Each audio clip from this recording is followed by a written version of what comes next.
خب میخوایم کار گناه‌آباد پشت بام کار گناه‌آباد رو ببینیم با هم. خب ورودی شد. ورودیش اول اینکه جای خیلی مهم سرویس تو خونش رو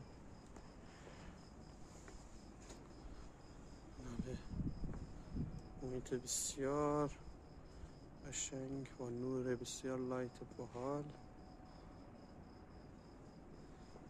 باش برمیگردیم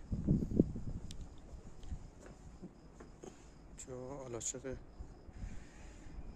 تابستونشونه و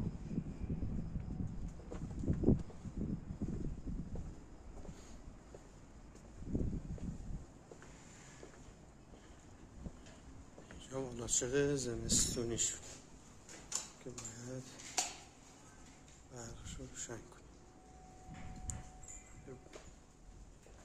فضای بسیار قشنگ که آخرای کار دیگه داریم تمومش رو کنیم.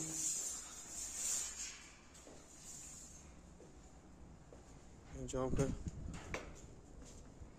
آقای اکبری هم مشغول کار هستن. آشپزخونه با دست باشی فیلم میگیره.